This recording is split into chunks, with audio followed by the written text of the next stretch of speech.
What would you do if your perfect marriage was built on betrayal? Bailey Bishop discovers her billionaire husband's affair, then uncovers a fraud big enough to destroy thousands of lives. She does scream she plans. This story reminds us truth, courage, and self-respect can bring down any empire. Support our channel with one like and one share.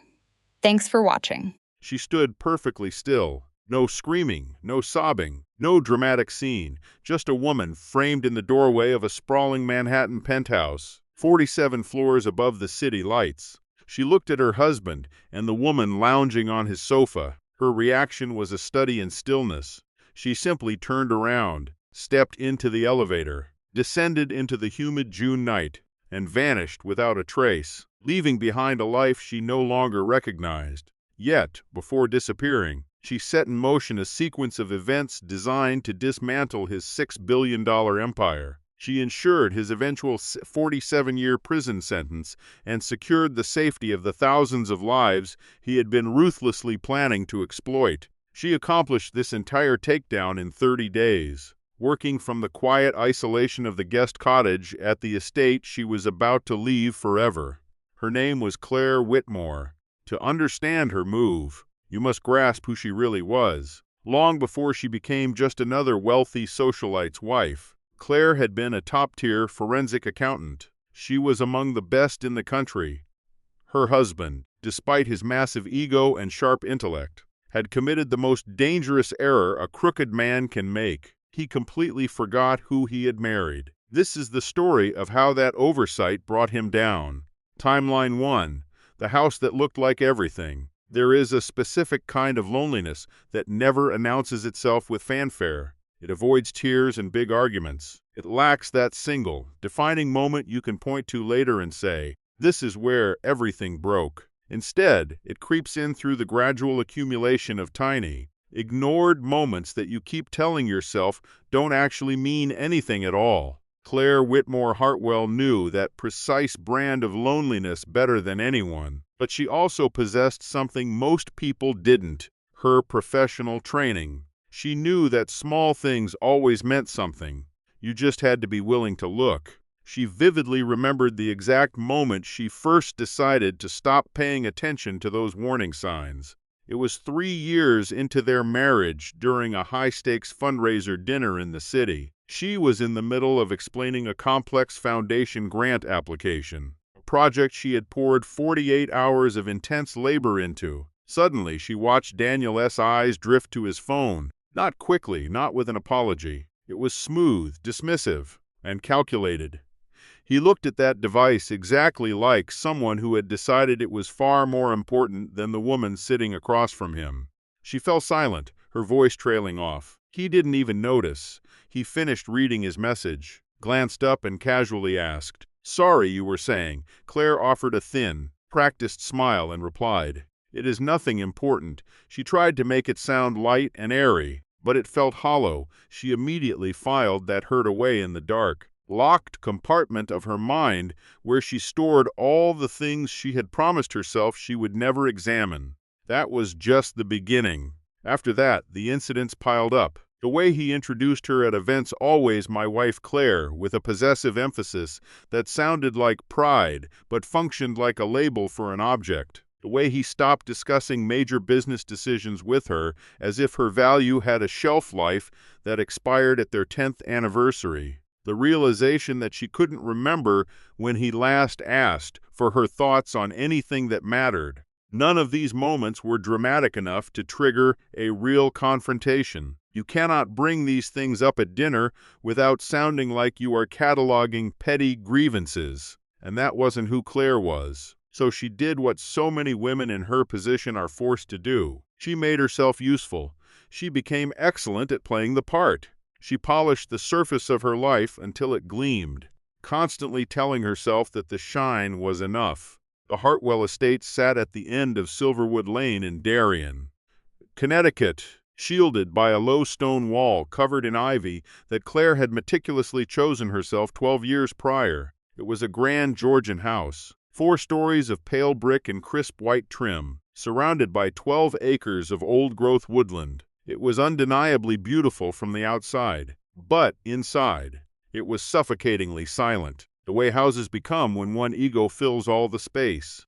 Before she was Claire Hartwell, she was Claire Whitmore, an elite forensic accountant. Most people fail to realize the difference between a standard auditor and a forensic accountant. Auditors just verify the books. Forensic accountants conduct investigations. They are the specialist called in when a business is bleeding money and someone needs to identify exactly how, why, and by whom the theft was orchestrated. Claire had been exceptional. She thrived on catching the one lie in 1,000. She first met Daniel Hartwell at a charity auction in 2015. He was 38, dark-haired, and carried a physical intensity that forced everyone in the room to notice him. He had founded Hartwell Energy Solutions 6 years prior, turning a basement startup into a multi-billion-dollar public entity. His pride was the Aurora Core, a clean energy storage system he swore would revolutionize the world.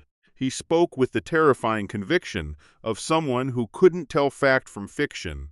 Claire had found him incredibly compelling at first, but deep in the back of her mind, where her professional instincts lived, a small warning light flickered. She noted that he was the kind of man more interested in being believed than in actually being understood. She filed that observation away, just as she did with everything else, and went on to fall in love with him anyway. She stepped away from her career the year they married. Daniel made it sound like a beautiful choice. He told her she shouldn't have to deal with the soul-crushing commute and that managing the Hartwell Foundation would be far more meaningful. She chose to believe him because it was easier than admitting to herself what she was actually sacrificing. It felt safer to accept his narrative than to confront the truth of her own fading professional identity. By the spring of their 10th year together, she was 41 years old. She was precise, composed, and known in their elite circles for her impeccable organizational skills and her marriage to one of the country's most admired men. What nobody dared to say, because it would have been terribly impolite, was that somewhere over the past decade, Claire Whitmore had become entirely invisible in the shadow of her husband. And being invisible, as Daniel Hartwell was about to discover the hard way, is not the same thing as being gone. Timeline 2, the gala and the name on the phone. The Future Forward Gala was the most critical event on the Hartwell Foundation calendar. Held every May on the south lawn of their estate under a massive white tent, it attracted 250 of the biggest names in finance, tech, and policy. Claire spent 6 weeks preparing. The seating chart alone required 4 grueling days, because in a room filled with massive egos, where you sit is a loud statement. A mistake could cost Daniel millions.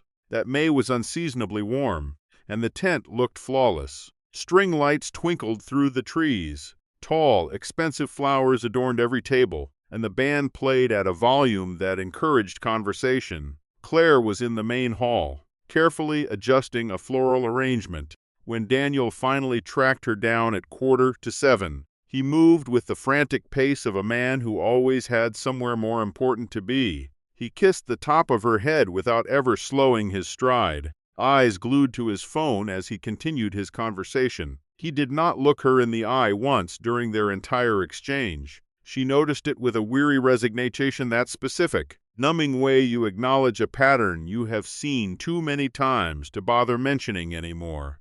"Everything is perfect, as always," he said, eyes still darting across his screen. "Richard confirmed the Australian consortium this morning. Another 4% equity in. Tokyo is sending a pension group rep next week." He glanced up for a fleeting second. "In 3 years, the Aurora Core will be in every major grid on the eastern seaboard. Tonight is nothing. This gala is just an appetizer. Your remarks are at 8. Claire reminded him. "Did you review my notes?" "Twice. Very thorough," he muttered, already tapping out another message. This Valentina rollout is eating everyone's time. Her shoot got moved again, and the agency is being impossible about the location. Valentina. Claire's eyes flickered briefly to the glowing phone in his hand before returning to her flowers. Valentina Cruz was the new face of his company, a model-turned-impact entrepreneur. She had been everywhere in Daniel's life for 4 months. They had been introduced at the gala the previous year. Claire remembered shaking her hand and watching the way Valentina looked at Daniel. It wasn't just admiration. It was the focused, appraising stare of a predator who had identified a prime opportunity and was calculating the best way to capture it. Claire had recognized that look, filed the file away in her mind, and hadn't dared to open it since that very first day. Daniel walked away to take his call, leaving Claire alone in the hallway. She looked at the orchids in the vase beside her. A hairline crack ran from the rim down toward the base. She had been meaning to replace it for weeks, but she never did, standing there in the silent house, listening to the muffled sounds of the catering crew. Something inside her finally shifted. A cold, absolute certainty settled in a feeling she had been ignoring for years. The gala was a success, as it always was. Daniel raised $23 million. His speech was brilliant. Valentina Cruz was present, dressed in silver, laughing a little too loudly at his jokes and touching his forearm whenever she spoke to him. Claire watched the performance with the same composed, empty expression she had perfected over a decade of public life. She accepted compliments on the flowers and food, all while thinking about that crack in the vase. That night, once the final guest had wandered off and Daniel had retreated upstairs for yet another private phone call, Claire stood all alone in the center of the massive, empty event tent. The catering crew was busy dismantling the heavy tables around her, their movements mechanical and efficient. She found herself lost in a dark thought. What does it mean for a woman to spend weeks carefully organizing an elaborate event for 250 people, only to walk away from the wreckage of it feeling like she was completely invisible? It was as if she were a ghost haunting her own life, present in every detail but seen by absolutely no one. Then, her mind drifted to the specific way Valentina Cruz had locked eyes with her husband earlier that evening.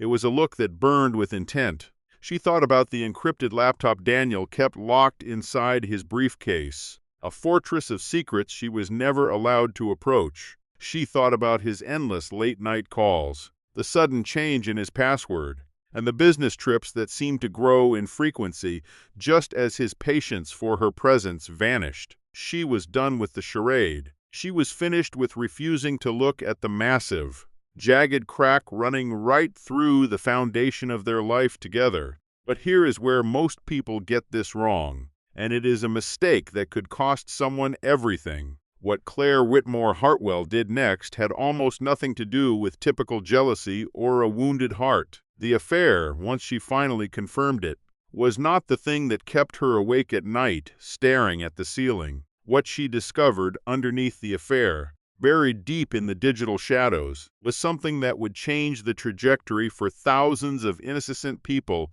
who had never even met her. That knowledge, far more than a broken marriage, was a weight she simply could not walk away from. Timeline 3. 2 weeks in the dark. What most people do not understand about the cold, hard world of forensic accounting is that the real skill has almost nothing to do with crunching numbers. Numbers are just the final destination where the evidence ends up. The real dangerous skill is patience. It is the specific, sharp kind of skepticism that forces you to look at something everyone else has accepted as absolute truth and ask yourself if it is actually true. Claire had that. Claire still possessed that dormant skill. She had simply spent a decade of her life being told she was not allowed to use it. She began the process methodically, without rushing, and without showing a single flicker of emotion on the surface. By day, she remained exactly as she had always been to the outside world. She managed the busy household, worked through the foundation correspondence, and attended every required dinner. She laughed right on cue. She asked about his trips and listened with what looked like genuine attention, keeping her mask perfectly in place. By night, she worked. She did not try to go after the encrypted laptop directly. Daniel was arrogant, but he was certainly not careless. She spent $200 in cash at a nondescript electronics store in Bridgeport, a town far enough away from their home that no one would ever recognize her, and bought a USB keylogger. It was a tiny, unassuming device that sits physically between a keyboard and its port. designed to silently record every single keystroke without leaving even the smallest digital trace. It was the perfect tool for someone who knew how the system worked. She planted it in the docking station on his home office desk on a Thursday morning while he was in the shower. She forced herself to walk away at her normal, measured pace. She did not close the heavy office door any more firmly than she usually did. She went downstairs, poured a glass of cool water, and stood at the kitchen sink looking out at the manicured garden, breathing slowly and evenly. She was finding that familiar rhythm, the same steady way she used to breathe right before a high-stakes deposition in her old professional life. She had faced far more difficult things during her long career, but the difference was that, in her career, she had never been truly alone in the fight. 4 days crawled by. On the 5th night, Daniel drove into the city for a high-profile board dinner. She walked to the small guest cottage at the back of the property, where a laptop she had purchased for cash 3 weeks earlier sat waiting on the desk. Her hands were steady as she retrieved the keylogger, plugged it into the new machine, and finally opened the log file that held the keys to his world. 2 hours of useless noise scrolled past her eyes. Password attempts for news sites, banking portals, half-typed searches that went nowhere. And then she found it. A 24-character string entered twice, with a 3-second pause between the attempts. The double entry was the telltale sign. He had simply gotten a character wrong the first time, the way everyone does with their most complex, high-security passwords. Aurora Invictus 0922. She typed it into the encrypted laptop. The drive mounted instantly, and the files began to appear. What she found in the next 4 hours would shatter every remaining illusion she had been carefully maintaining about the man she had spent a decade building a life with. It was not just about the state of their marriage. It was about who he was, right down to the bone, because the affair was the absolute least of it. By the time the sun began to climb over the Connecticut tree line, Claire Whitmore understood something that the financial press, the investment community, and thousands of ordinary people who had put their life savings into Daniel Hartwell's vision of the future did not yet know. The Aurora Core did not work, and Daniel had known that for 18 months. Timeline 4, what the numbers said. The first thing she found was the affair. The folder labeled SV contained photographs, hotel bookings, and messages. Everything she had suspected, confirmed in agonizing detail. She sat with it for a few minutes in the quiet of the cottage, and she felt what anyone would feel, that cold, specific grief of having your worst, most painful suspicion proven to be the absolute truth. Then she closed the folder, because the affair was not why she was here. She went deeper, digging into the digital records he thought were safe. Daniel had always kept her carefully separated from the company's actual operations. He had always explained this away as a compliance matter, citing the need for a clean separation between the foundation and the commercial entity. She had accepted that excuse for 9 years. She understood now that the real reason was much simpler. He had not wanted her looking at the books. She found a folder labeled Internal R&D Documentation and opened it. The emails between Daniel and Dr. James Nolan began 18 months earlier. Nolan had been the head of the Aurora Core Engineering Department. The first message had a subject line that read, Urgent, Core Performance Data, not for distribution. She read it once. Then she read it again, her eyes scanning for any hint of ambiguity, but there was none. Nolan's email was technical and precise in its first half and became increasingly desperate in its second. The Aurora Core was not performing as projected at the Nevada test facility. The charge retention was degrading under real load conditions. The actual energy output was running at approximately 22% of what had been promised to investors. The containment field was showing structural stress fractures that the engineering team had not solved and, in Nolan's professional assessment, could not solve without a fundamental redesign of the entire core architecture. He wanted to halt the investor roadshow immediately. He wanted to disclose the truth to the board. Daniel's reply came 7 hours later. It was only 1 paragraph long. He told Nolan he was catastrophizing the situation.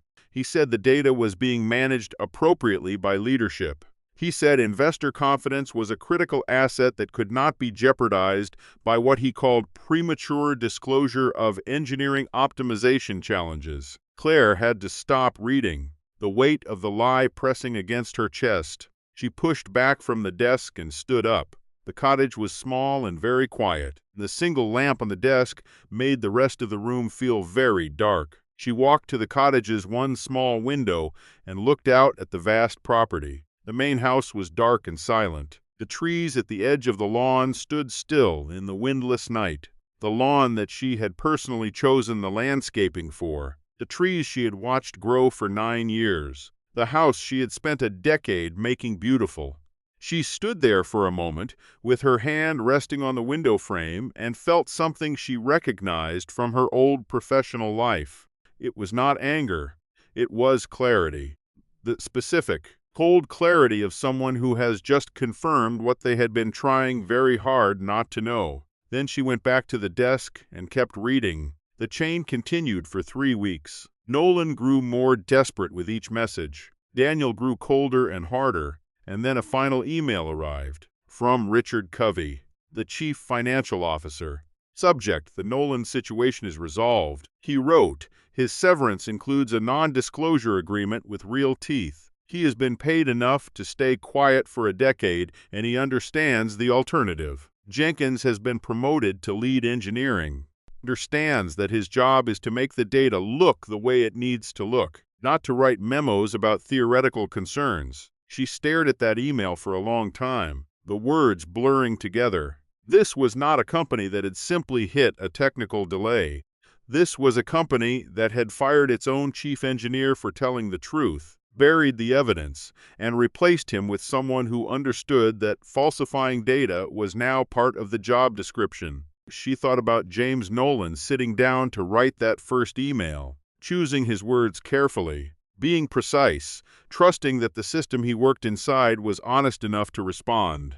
She thought about what that decision had cost him, and then she finally found the money. The shell company was registered in the Cayman Islands and called VC Solutions LLC. Valentina Cruz was listed as the managing director. The money flows took most of the night to trace. Hartwell Energy had awarded VC Solutions a $50 million marketing contract. On paper, it looked defensible, but the money coming in was not staying there. It was moving outward through 3 layered entities into private accounts in the Channel Islands and Singapore. She had seen this structure before in her past life. Daniel was not paying Valentina for her value to the brand. He was using her company as a vessel to drain investor capital into a private exit fund. And Valentina Cruz, as the registered director of a company receiving $50 million from a man she was sleeping with, was not a passive participant in this arrangement. The transaction records clearly showed she knew exactly what was moving through her accounts. But the worst was still to come. Daniel was planning one final round of investor funding. The meetings were already scheduled in his calendar, a last major raise, at the moment of peak stock valuation, after which he and Covey would exercise their positions and sell.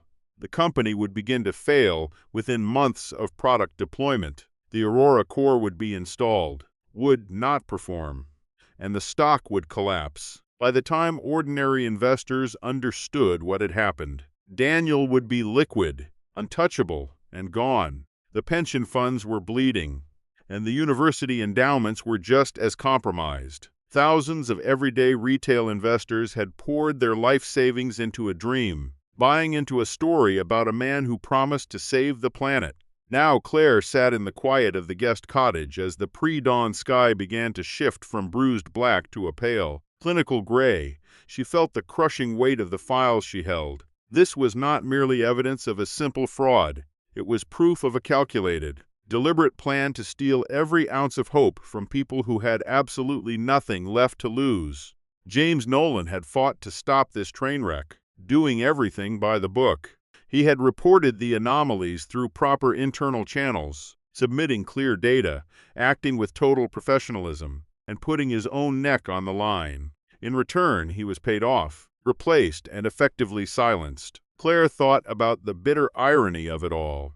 The only person in this entire saga who had dared to do the right thing was the one person who had been systematically destroyed for his integrity. It was a cold, hard lesson in how things actually worked. She shut the laptop with a soft click and stood up, walking back to the main house. She felt wired, her mind moving faster than the night air. She had exactly 30 days to finish what she started. Most importantly, she possessed a specific set of professional skills that Daniel Hartwell had spent 9 long years pretending did not exist, assuming she was just a trophy wife with no real capacity for observation or high-level analysis. He was about to find out exactly how wrong he was.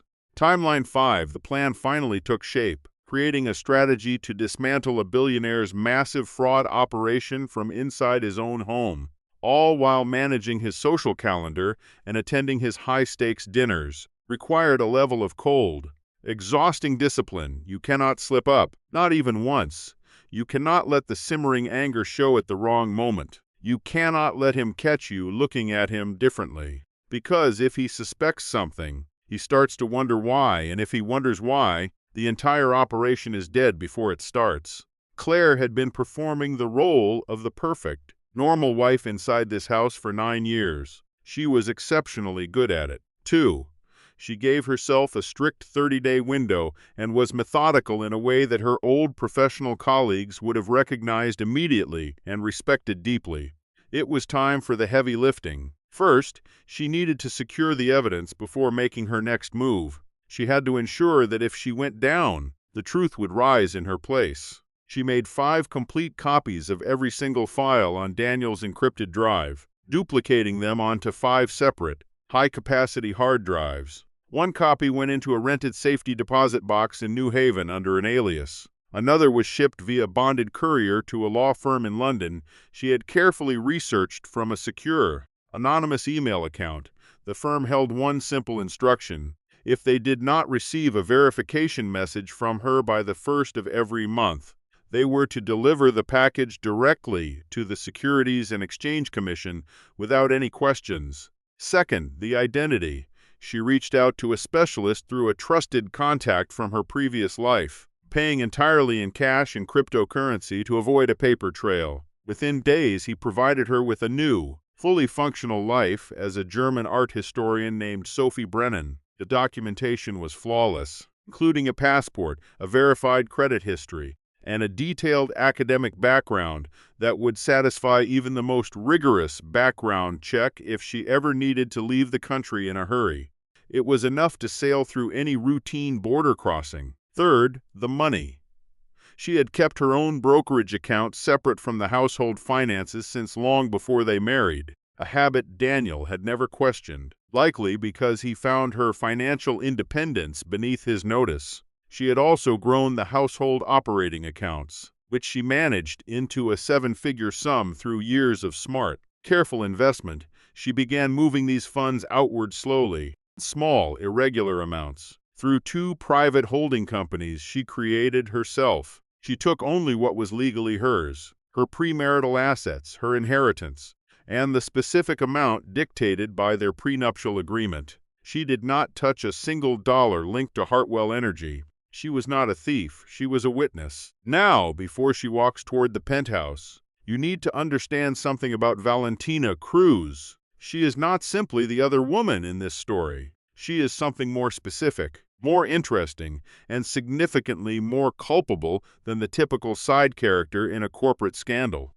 Valentina Cruz had been raised in a small Florida town where money was always one unexpected medical bill away from total disaster. She had spent her entire 20s working with a ferocity that people who had never been that close to poverty simply cannot comprehend. She built a modeling career through sheer force of will, watching the world that people like Daniel Hartwell inhabited from the outside. She made a choice that she was going to force her way inside, by any combination of strategy and opportunity. She was not stupid, in fact. She was genuinely sharp, and she understood the arrangement with Daniel with complete clinical clarity. She knew exactly what VC Solutions was designed for. She knew what the money moving through her accounts represented. She had looked at the exit plan, understood the risks, and decided that being the vehicle for someone else's massive fraud was an acceptable price for a villa in northern Italy and the financial independence she had spent her entire adult life clawing toward.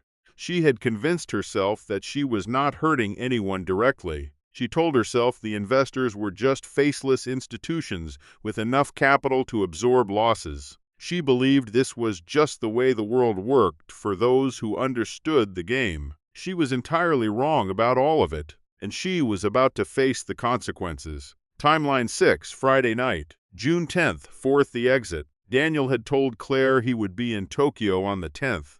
His travel accounts showed no booking, but his personal calendar confirmed a dinner in Midtown.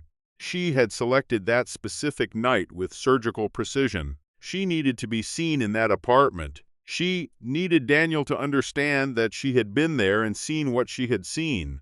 His reaction to being caught, the frantic scramble, the panic, the desperate calls to lawyers would provide the exact window she needed to finalize her escape. On the evening of June 9th, just one night before everything was scheduled to blow up, the entire plan came dangerously close to total collapse. She was in the guest cottage at 9:30, running a final, nerve-wracking check on the hard drives, when she heard the crunch of gravel on the driveway. Daniel was not supposed to be home until Friday morning. She shut the laptop, the screen going dark, and pressed herself flat against the wall beside the window. His car was sitting right there in the driveway. She stood absolutely still, barely daring to breathe, listening for the sound of his door opening and the heavy tread of his boots on the pavement. Her heart was hammering against her ribs with such violent force that she could feel the pulse in her own jaw. The car sat there, idling for 2 agonizing minutes. The headlights swept long, distorted shadows across the dark lawn. She could hear his voice, muffled and faint through the thick cottage wall. He sounded irritated and distracted, talking to someone about a rescheduled meeting. Then, to her relief, the headlights swung around. The tires crunched on the gravel again, and he turned the car around and drove away. She waited 5 full minutes after the fading sound of his engine before she dared to move. She stood in the center of the cottage floor, pressing her palms flat against her thighs, breathing slowly and counting her heartbeats. If he had stepped inside, if he had walked in to check the old company files she kept stashed in the cottage, if he had seen the laptop open on the table, if he had glimpsed the hard drives, the entire plan would have disintegrated in an instant. It was a terrifying realization. She held on to that fear for exactly 30 seconds, then forced herself to set it down. He had left. The plan was still intact. She quickly packed up the cottage, walked back toward the main house, and climbed into bed. She did not sleep, but the adrenaline had faded. The next evening, she laid the sapphire dress Daniel had bought for her on the bed. She placed her wedding ring on the nightstand beside a copy of Middlemarch. She put on a plain black dress, grabbed a small purse, and walked out the door. She did not say goodbye to the house. It had never really been hers in any way that truly mattered. She arrived at the luxury building on West 59th Street at 7:40. The elevator code was the company's founding date. Daniel used it for everything. She had known the code for years, the way you eventually know every single one of a person's passwords when you have been watching them carefully and they stopped thinking of you as someone who actually pays attention to the details of their life. The elevator doors opened directly into the private penthouse. She had played this moment over in her mind dozens of times during the past 30 days. Surprisingly, what she felt when the doors slid open was not fear or anger, but a profound, almost eerie sense of calm. It was the same specific stillness that had always come over her when she sat down to give testimony. Everything in her life had simplified down to this. Every object in the room was exactly where it was supposed to be. Floor-to-ceiling windows spanned 3 sides of the room. Manhattan spread out below them like a vast, complex circuit board glowing in the dark. A marble bar held 2 champagne flutes, catching the light. Daniel was standing there, still in his robe, pouring a drink with his back turned to her. Valentina Cruz was sitting on the white sofa, dressed in the expensive lingerie that had been delivered to this address earlier that afternoon. They both registered her presence in the room at the exact same moment. Valentina went completely, unnaturally still. Daniel spun around so fast he nearly dropped his glass. "Claire," he said her name like someone finally hitting the ground after a long, terrifying fall. "What are you doing here? How did you get in? This is not what it looks like," he stammered, his face pale. "This is just a work relationship that got out of hand, and I handled it so badly. And I am so sorry you had to see this. Let me take you home, and we can talk about this properly tomorrow." He had not even finished his desperate, rehearsed sentence before she walked right past him. She crossed the room to the window and stood there, looking out at the city. 47 floors below her, streets were moving taxis, pedestrians, and the ordinary, messy machinery of a Friday night in Manhattan, all of it brilliantly lit and completely indifferent to the disaster happening in the room behind her. "It is a beautiful view," she said, her voice steady and detached, looking down at the flickering lights.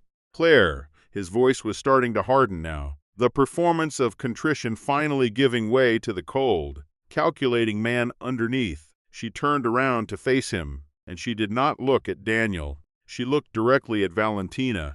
"I want to tell you something," she said, her voice perfectly level and devoid of any emotion, "because I think you are intelligent enough to finally understand the truth of what you have actually signed up for in this room tonight. Think about the intricate web of VC solutions, the millions flowing through your private accounts, and those untraceable shell entities buried deep in the Channel Islands. You are well aware of this arrangement, but here is what you do not know. The Aurora Core is a complete sham. Daniel has been fully aware of that reality for 18 months. When this company inevitably collapses, trust me, it will. You are the person listed as the registered director of the entity used to siphon investor capital into his personal exit fund. In the middle of a federal fraud investigation, that is not the position of a partner. That is the position of the person left holding the bag."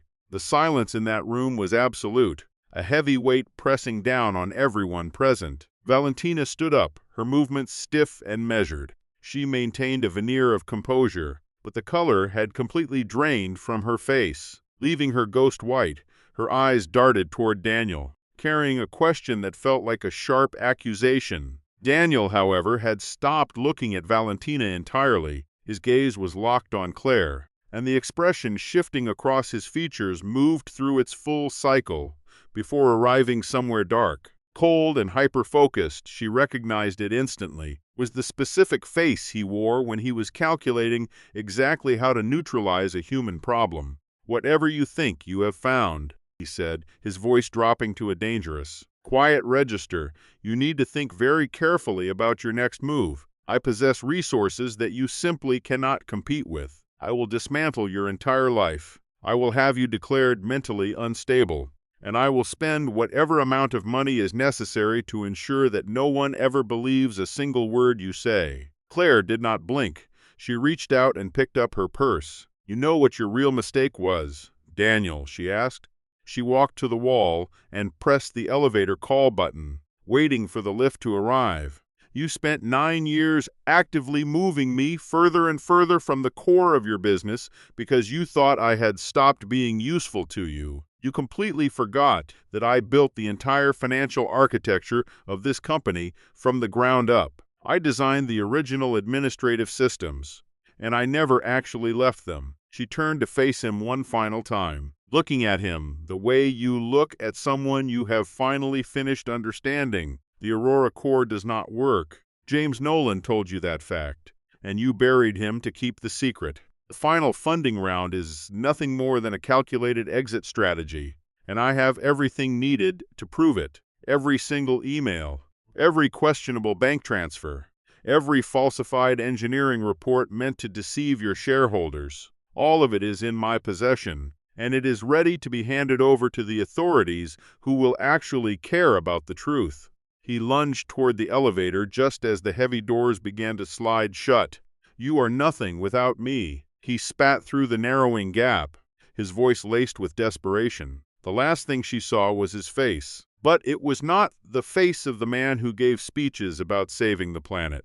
It was the face of someone beginning to grasp that the quiet, invisible woman he had dismissed for a decade had spent the last 30 days meticulously building the legal case that would end him. The doors sealed shut with a soft, final click.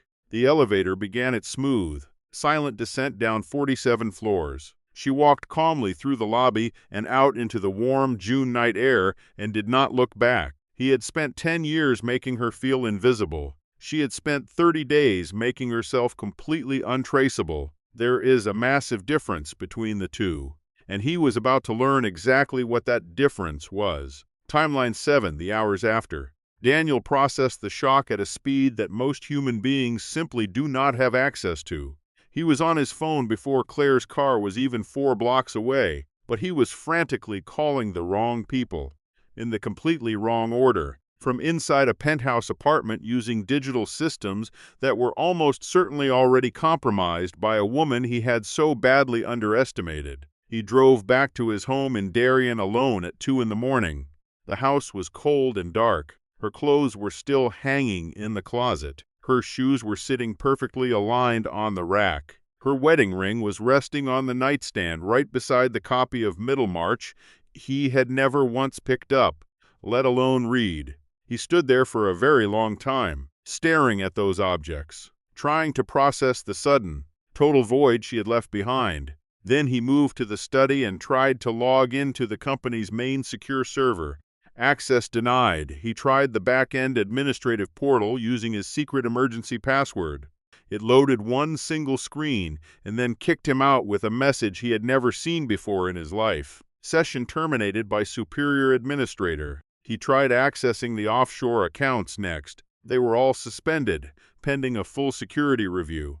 He called his IT director at 3 in the morning, his voice trembling. Find the account labeled CW. Admin, Daniel commanded, find it and revoke it immediately. A long pause followed. Sir, I know that account, the director replied. It has been dormant for 7 or 8 years. It was set up during the original system build, before we ever went public, before we had a real department. Another pause, and when the man spoke again, his voice had shifted. It became active 6 hours ago. It has super administrator privileges. It is above mine. I cannot revoke it. CW admin, Claire Whitmore. He remembered it now, from years ago. The tiny office in Stamford, before the venture capitalists, before the magazine covers.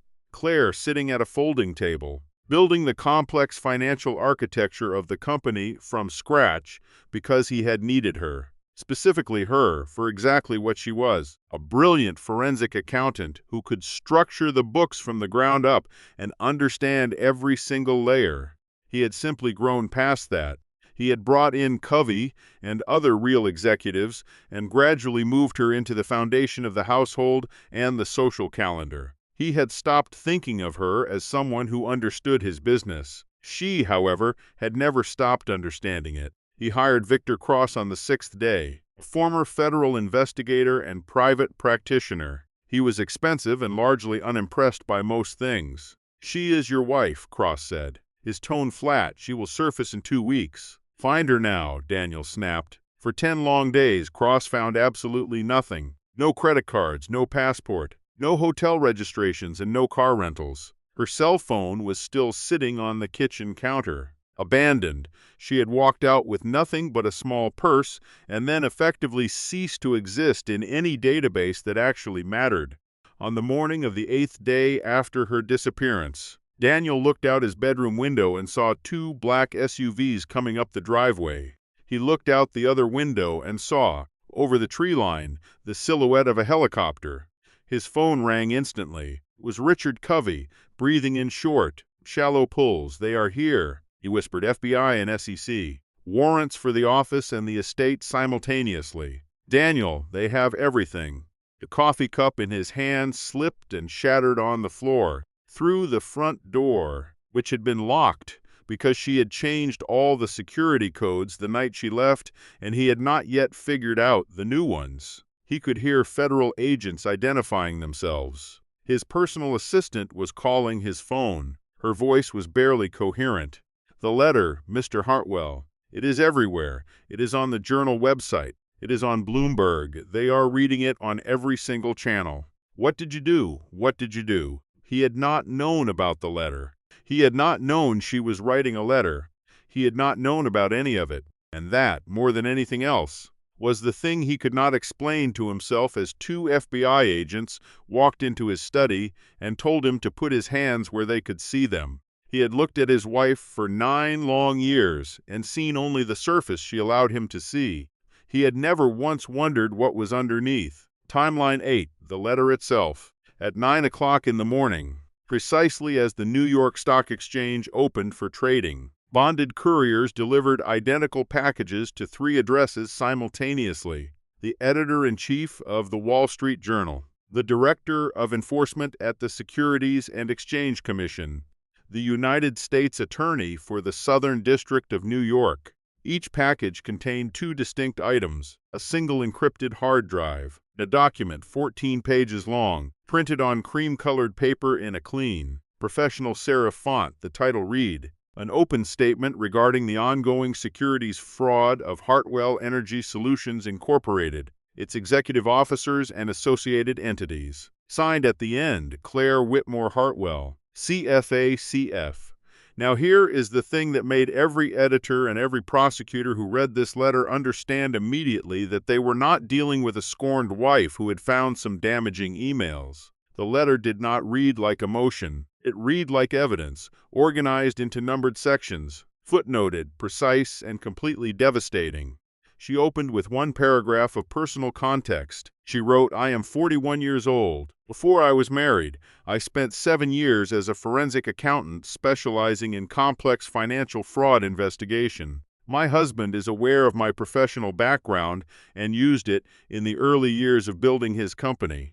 In the years since, he appears to have forgotten it. He should not have."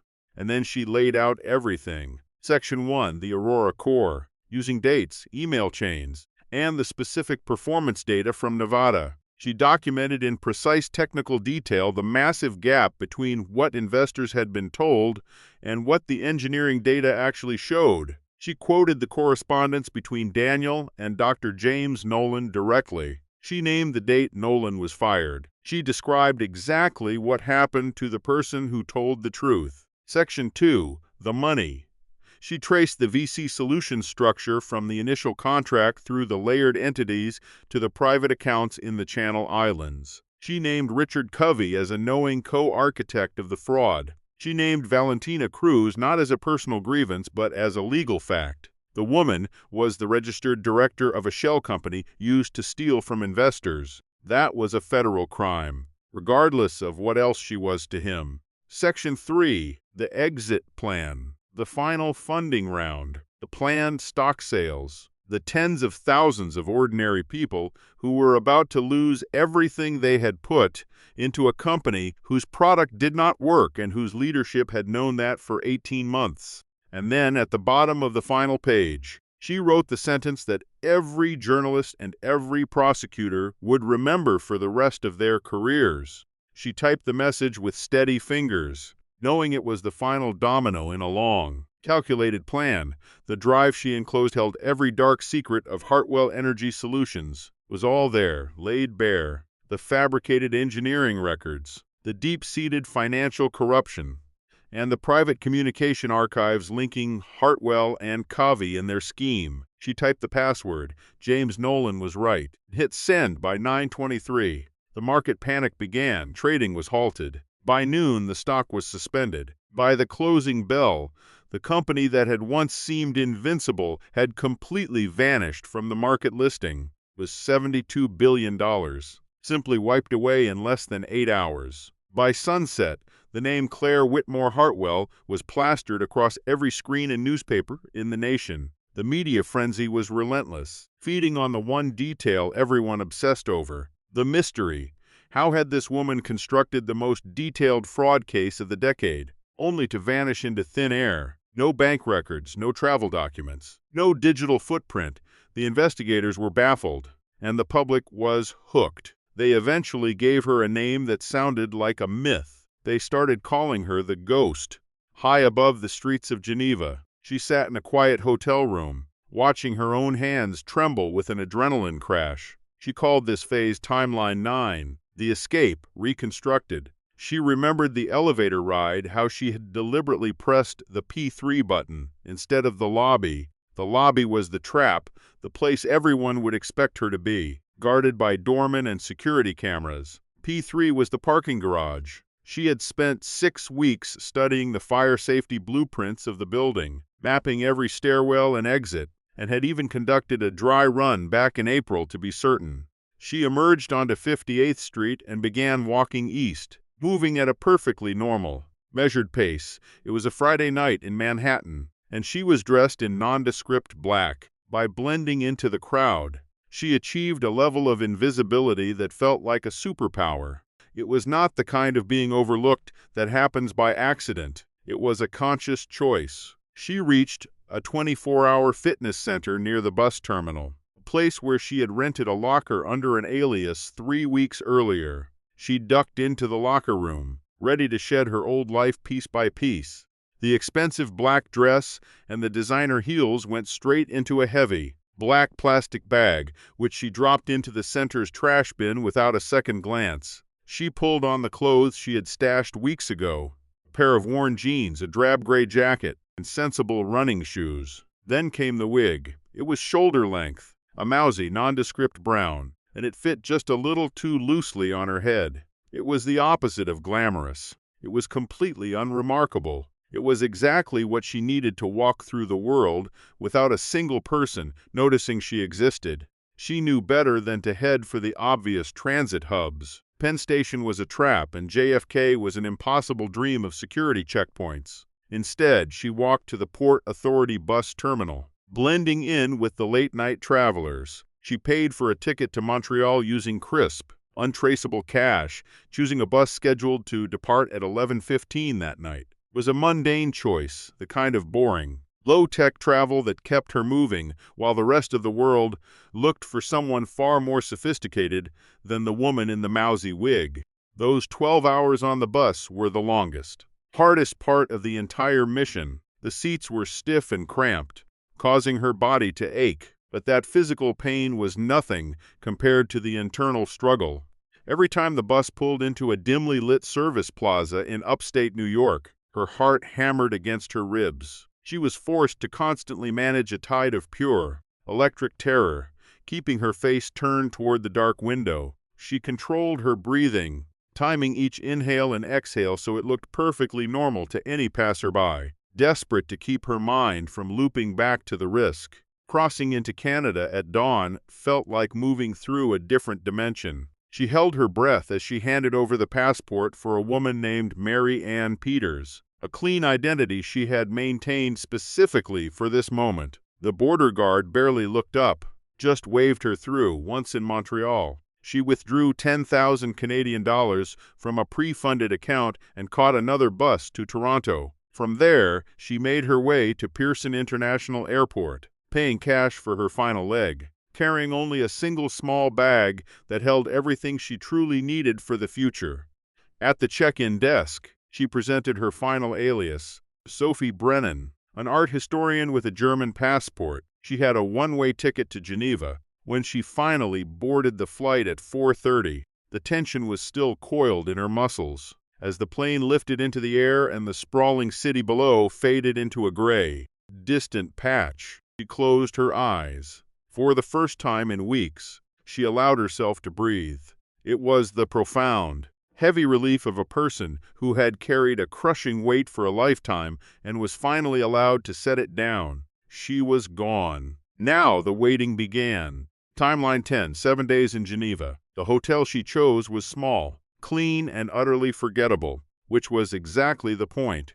It sat in the old city, just 3 blocks from the lake. She paid for a full week in cash and went straight to her room, where she sat on the edge of the bed and listened to the silence. It was almost a physical sensation, like stepping out of a rushing river into still water. She had spent 30 days in a state of absolute control and constant movement, and now, having nothing to do but wait felt strangely, unsettlingly difficult. She kept one single line of communication open, Proton mail account dedicated exclusively to the London law firm. Every Monday, she sent a brief, standardized message, standing, next contact in 7 days. It was a safety measure. If that message failed to appear for 2 weeks in a row, the firm had strict, automatic instructions to take action. She sent that first check-in message, feeling a strange disconnect from the world she had left behind. Then she opened a browser to check the financial news, bracing herself for the fallout, and found that the first few days were absolute torture. Hartwell Energy stock was actually climbing. Someone had leaked an analyst report that convinced investors the company was fine, and the devastating data she had leaked hadn't hit the public consciousness yet. By the second morning, the stock price spiked to $490 per share. Hitting a record high, she sat at the desk, staring at the number in disbelief. After all the sacrifices she had made, after the intense, careful planning, seeing the market react this way made her feel a sudden, sharp spike of doubt. Had she truly changed anything at all?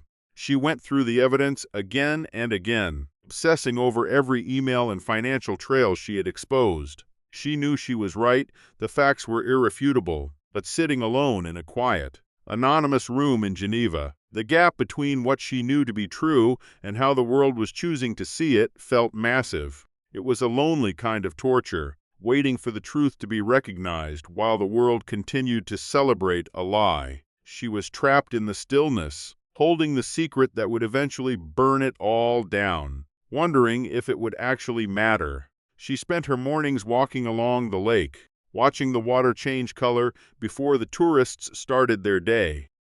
At that hour, the Alps were just dark silhouettes against a pewter sky. She found herself thinking about James Nolan, remembering the professional, precise tone of his first email. He had trusted the system to value the truth, and she knew the terrible price he had paid when the system failed him. She walked the quiet paths, her thoughts circling back to the injustice of his situation and the quiet courage he had shown by refusing to give up his integrity.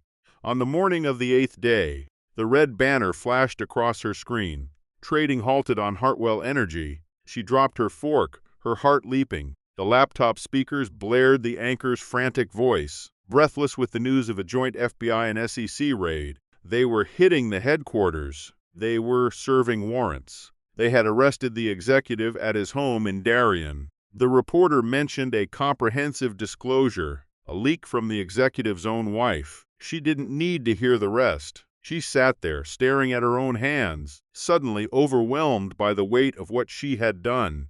Her hands were shaking, not from fear, but from a sudden, violent release of tension she had been holding for weeks. It was a deep physical reaction, like a sneeze that comes on when you don't even realize you are sick. She had been so incredibly controlled for so long that this sudden loss of composure felt foreign to her. She let the tremors run their course, sitting on the edge of the bed and acknowledging the sheer magnitude of the moment. She had done it. She had survived the pressure. And now the truth was finally coming out for the rest of the world.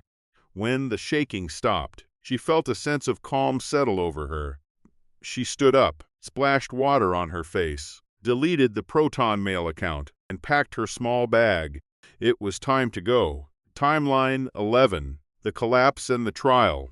The government moved with a speed that shocked everyone. The case was so bulletproof that the prosecution practically assembled itself, fueled by the embarrassment of federal agencies that had been outmaneuvered by one woman with a keylogger and a 30-day plan. They weren't just seeking justice. They were desperate to regain their reputation after being embarrassed by her success. Richard Covey didn't even try to fight. He turned on his partners within the first week. His lawyer did the math quickly, realizing that the indictment was a death sentence compared to the relative leniency of becoming a government witness. Covey's testimony was cold and calculated, the work of a man who remembered every single detail he had helped build. Valentina Cruz, meanwhile, hired a dream team of defense lawyers. They spent months painting her as a naive young woman who had been manipulated by a powerful man, a victim of Daniel S. greed who didn't fully understand what was happening. That strategy worked right up until the prosecution revealed the transaction records. They had evidence of 63 separate wire transfers that Valentina had initiated herself over the course of 18 months. There were records for the Italian villa, the expensive art purchases in Paris, and a web of accounts in her mother's name scattered across 3 different countries. The narrative of the innocent victim collapsed under the weight of the paper trail. She was convicted of conspiracy and money laundering, eventually receiving a 7-year sentence that seemed small compared to the damage she had caused. Dr. James Nolan finally took the stand, looking older than his 52 years. He was quiet, and that stillness made his words even more powerful than any dramatic display could have been.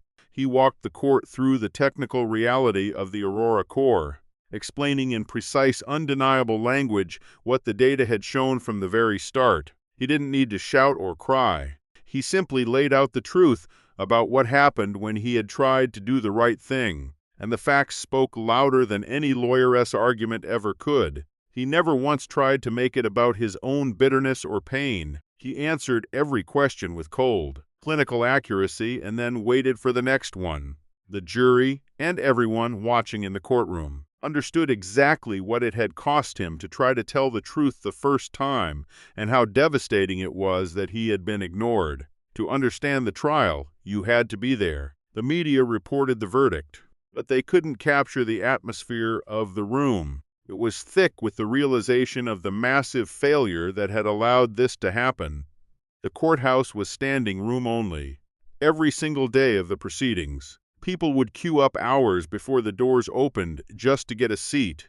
The air inside the room was heavy, smelling of old, dusty wood and the restless energy of too many people crowded into a small space. Everyone knew they were witnessing something historically significant. Financial analysts who had spent years publicly praising Hartwell Energy sat in the gallery, their faces tight and careful, desperately trying to mask the fact that they had been completely, humiliatingly wrong about the entire company. There he was, Daniel Hartwell, front and center at the defense table. He wore a suit that felt just a little too expensive, a little too tailored for the gravity of his situation, testifying for 2 full days with the polished, practiced calm of a man who had built his entire career on the art of getting people to believe him. He painted a picture of himself as a brilliant visionary, a genius who had simply been betrayed by the very subordinates he had trusted to carry out his grand designs. He dropped the word visionary when describing himself no fewer than 11 times over the course of those 2 days. 11 times. The court reporter typed it out with robotic consistency, never changing expression. But in the gallery, the air shifted. You could feel it hitting the audience differently with every single repetition. That word began to lose its luster and take on a heavy, sharp irony, the kind of grating tone a phrase adopts when it has been forced into service one time too many. On the second day, under the pressure of cross-examination, the prosecutor pulled up one of Daniel's own emails to Nolan, displaying it on the massive screen at the front of the room. It was the message where he had framed a dangerous, fundamental engineering failure as nothing more than an optimization challenge. She read the words slowly, letting the cold technical language hang in the air. In the silence that followed, a juror in the back row turned his gaze toward Daniel. His expression, devoid of anger or contempt, was a quieter, more final look, the look of a person who had finished their internal debate and made a permanent decision. The jury needed only 50 minutes to reach their conclusion. When the foreperson stood to deliver the verdict, the courtroom fell into such a profound, heavy silence that you could hear the steady hum of the ventilation system high in the ceiling. 41 counts: securities fraud, wire fraud, conspiracy, obstruction of justice, and money laundering. Guilty on every single one. When the final count was read, there was no cheering or applause in the gallery, just the sound of 200 people exhaling in unison a long, collective release of breath that had been held for a lifetime. 3 weeks later, at the sentencing hearing, Daniel stood up to read a prepared statement. He spoke about remorse, his good intentions, and the unfortunate ways a person can lose their way in the world. His voice cracked in all the right places, calculated to trigger sympathy. But he spoke about the thousands of people he had ruined with the detached, distant quality of someone recounting a cautionary tale about a complete stranger. It was a performance that moved absolutely no one in the room. Judge Margaret Hollis sat through his entire speech, her face a mask of stone, showing no visible reaction whatsoever. When he finished, she sentenced him to 47 years in a federal prison. Before she closed the session, she uttered words that would be quoted in every major newspaper for months to come. She looked directly at him and said, "You had the attention of the entire country. You had the eyes and ears of a nation, Daniel, and you completely squandered that privilege. You held resources and a level of credibility that most people will never achieve in their entire lifetime," she continued. "You chose to use every bit of that power not to build the future you promised, but to sell a persistent, calculated lie to people who trusted you because they desperately wanted to believe the world could be fixed. You fired the only person who had the courage to tell you the truth. You corrupted your own company and destroyed your marriage. And the only honest accounting of your tenure was performed by someone you had ignored and marginalized for years." The judge paused, her voice steady and cutting. "You were wrong about that." As the bailiff escorted Daniel out, the courtroom erupted in noise that lasted for a long time. Victor Cross, a private investigator paid by 3 different news organizations to track down Claire Whitmore Hartwell, had found nothing. She was a ghost. She existed in no database, no record, no paper trail after June 10th. She had dismantled a $6 billion empire and walked away before the dust even had a chance to settle. While the world was still writing her story, Claire was in Florence, focused on her charcoal sketch. She had just received a simple notification on her phone that meant more to her than any headline ever could. It was 2 words, Timeline 12. It was the confirmation that the final phase of her work was done, and that she had finally succeeded in creating the legacy she had envisioned when she first walked out of her old life. 9 months later, Florence. The city smells of ancient stone, warm bread, and the metallic tang of the river, which moves slow and low between the banks during the summer heat.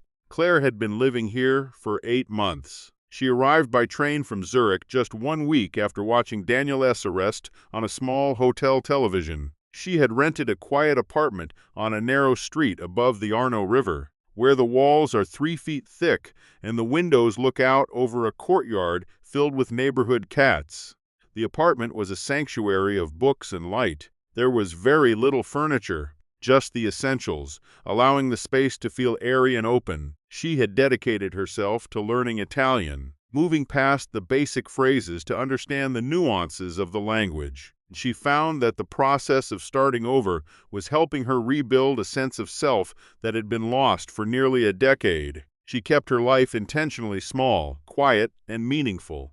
She began visiting museums not as a passing tourist, but as a student with a genuine, deep-seated interest in art. She found an unexpected passion for fresco restoration, a precise, meditative, and quiet discipline that demanded both deep scientific understanding and a remarkable tolerance for patience. It was the kind of work that required years of effort on projects that most people would walk past without a second glance. She found beauty in that invisibility.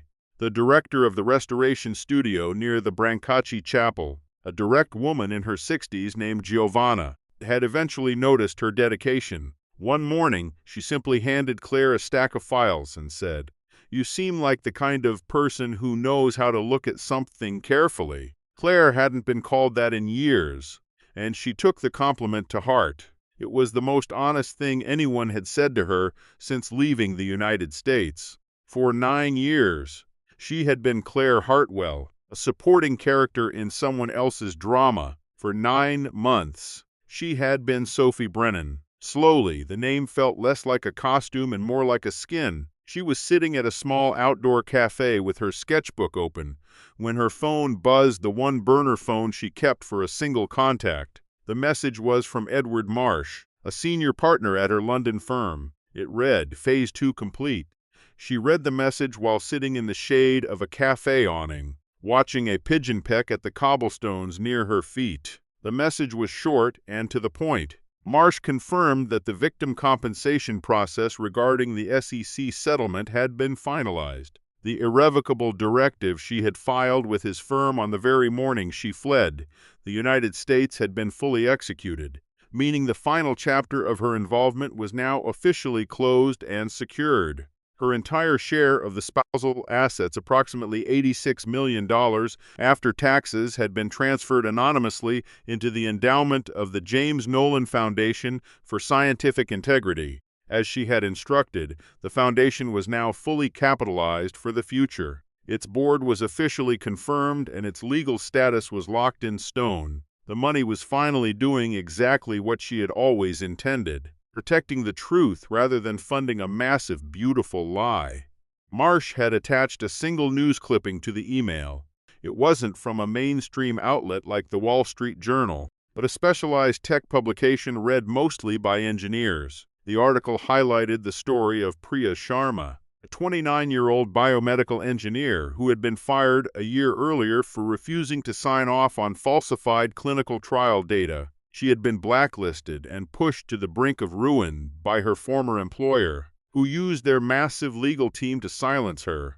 An anonymous foundation had stepped in, retaining a top-tier law firm to represent Priya. They outmaneuvered the company at every turn, forcing a full-scale federal inquiry into the falsified trial data. The result was a wrongful termination verdict and a massive settlement for Priya, giving her the financial independence to pursue her own research for years to come. She was no longer a victim. She was a pioneer, free from the corporate interference that had almost destroyed her career. The company was now the subject of a separate federal investigation. It was the first act of the Nolan Foundation. Claire placed the phone face down on the table and looked out at the church across the piazza. She sat with the weight of the moment for a long time. People would call this revenge. She knew. She had seen the word used in countless profiles by journalists who preferred the dramatic framing of vengeance over the more complicated, boring reality of the truth. What Claire had actually done was something far more surgical and precise. It was an audit. She had identified a systemic misrepresentation, documented every piece of evidence, and ensured that the truth was delivered to the authorities in a way that made it impossible to bury. She had taken the money she was legally owed and redirected it toward a permanent defense fund for the next person who dared to stand up for the truth inside a powerful institution and had been punished for it. This was not revenge. This was simply the job. It was the exact same work she had been trained to do 20 years ago, and in many ways, she had never truly stopped being that person. Daniel Hartwell was not some cartoonish monster, even if the public narrative tried to make him one. She had spent a long time thinking about the complexity of his fall, trying to understand how someone so capable of building could be just as capable of total destruction. She had thought about him many times in Geneva, on the train, and in the quiet evenings in her apartment above the Arno. Monsters are simple creatures, but Daniel never was. He was a man who wanted desperately to be a hero, and when the evidence proved he wasn't that person, he simply chose to believe a different story. Every terrible thing that followed was just a cascade of that one initial choice, spreading out to touch the lives of thousands of people who trusted him. She had once made her own version of that choice. For too long, she had believed what she wanted to believe about her marriage, instead of looking at the mountain of evidence piling up right in front of her. She had let herself become nothing more than a piece of set dressing for his narrative. She had polished the surface of their life until it shone, and for a while she had called that enough. She swore to herself that she would never make that mistake again. A waiter set a fresh espresso on her table. She picked it up, her gaze never leaving her sketchbook. The loggia on the south face of the church across the piazza had been mocking her for 2 weeks. The proportions were wrong every time she tried to render them. She had been working from faulty memory instead of direct, careful observation because she had convinced herself she knew the building well enough. The drawing was honest, it kept telling her she didn't. She focused intently, training her gaze with the precise, deliberate observation she had practiced for years. It was not about seeing what she wanted to see, but capturing the raw reality of the architecture. The proportions finally snapped into focus. An hour slipped away while the piazza buzzed with life, filled with tourists, locals, and the hum of a city waking up in the warm morning air. A young woman nearby was sketching the same facade, and they shared a quiet, knowing nod. It was that silent solidarity of two people engaged in the same creative work, where words would only be a distraction from the task at hand. At some point during the morning, without even realizing the shift had occurred, Claire felt the weight of performance lift away. She was no longer playing the role of the perfect hostess, or the composed wife, or even the mysterious figure that journalists loved to profile in their columns. She wasn't managing a room, a reaction, or anyone else's perception of who she should be. She was simply a woman, sitting in the sun in a city she chose for herself, doing exactly what she wanted to do, with no urgent demands pulling at her and no need to be anywhere else until she was ready. She paid her bill in cash, tucked the worn sketchbook under her arm, and stood up from the cafe table. The piazza was now fully alive with people going about their ordinary afternoons in the soft, golden light. She began walking east toward the river, moving at a slow, unhurried pace. There was no reason to rush, and the morning had been peaceful, a rare feeling she intended to savor for as long as possible. She felt at home in the rhythm of the city, letting the crowd flow around her like water as she made her way toward the scenic embankment. When she finally reached the riverbank and rested her hands on the cold stone rail above the Arno, the light hitting the water was the exact tone she had been struggling to capture in her sketch. She had been getting it slightly wrong all morning. It was not a mistake a casual observer would ever notice, but it was glaring to her. When you have spent enough time studying something with total focus, you begin to see the differences that nobody else can perceive. And it was that difference that she had finally managed to identify. She stayed at the rail for a long moment, simply looking at the water. Then she walked on. Epilogue.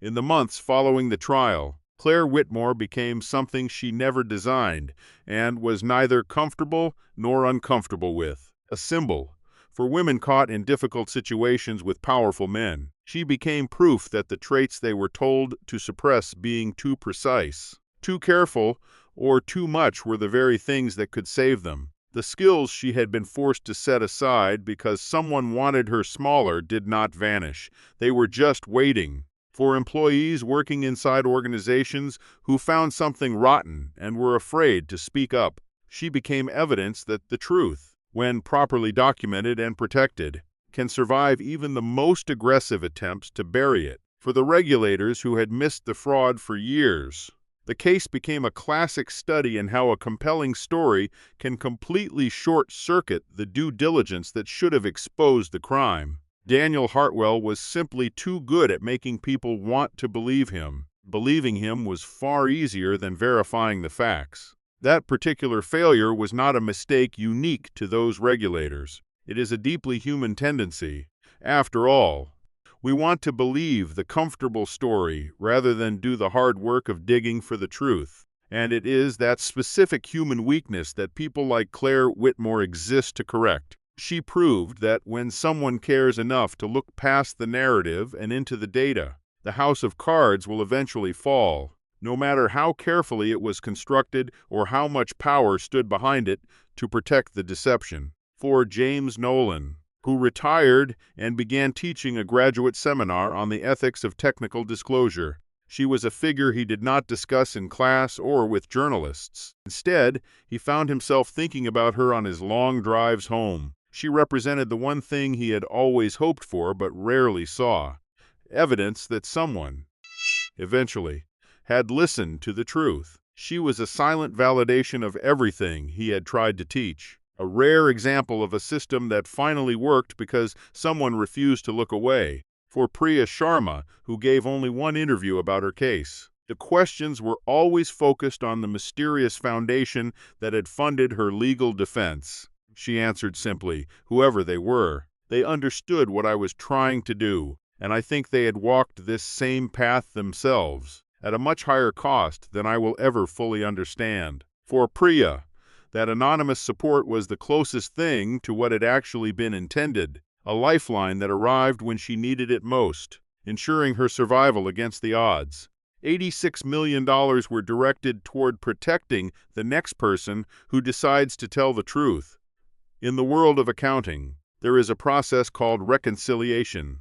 You take data from two separate, conflicting sources, you compare them with extreme care, and you identify every single point where they diverge. Then, you investigate those discrepancies until you can account for every penny. The work is incredibly painstaking. It is almost entirely invisible to anyone not doing it. It requires more patience than any confrontation. Claire Whitmore had spent 9 long years watching a massive discrepancy grow right in front of her. She had waited until she understood every detail completely, and then she had finally reconciled it. The books were balanced, the accounts were closed, and somewhere in Florence, in the golden light of a city that has always understood how things get broken and painstakingly restored, a woman sat at a cafe table with a sketchbook and looked at the world with the clear, patient, undeceivable eyes of someone who had finally stopped pretending not to see.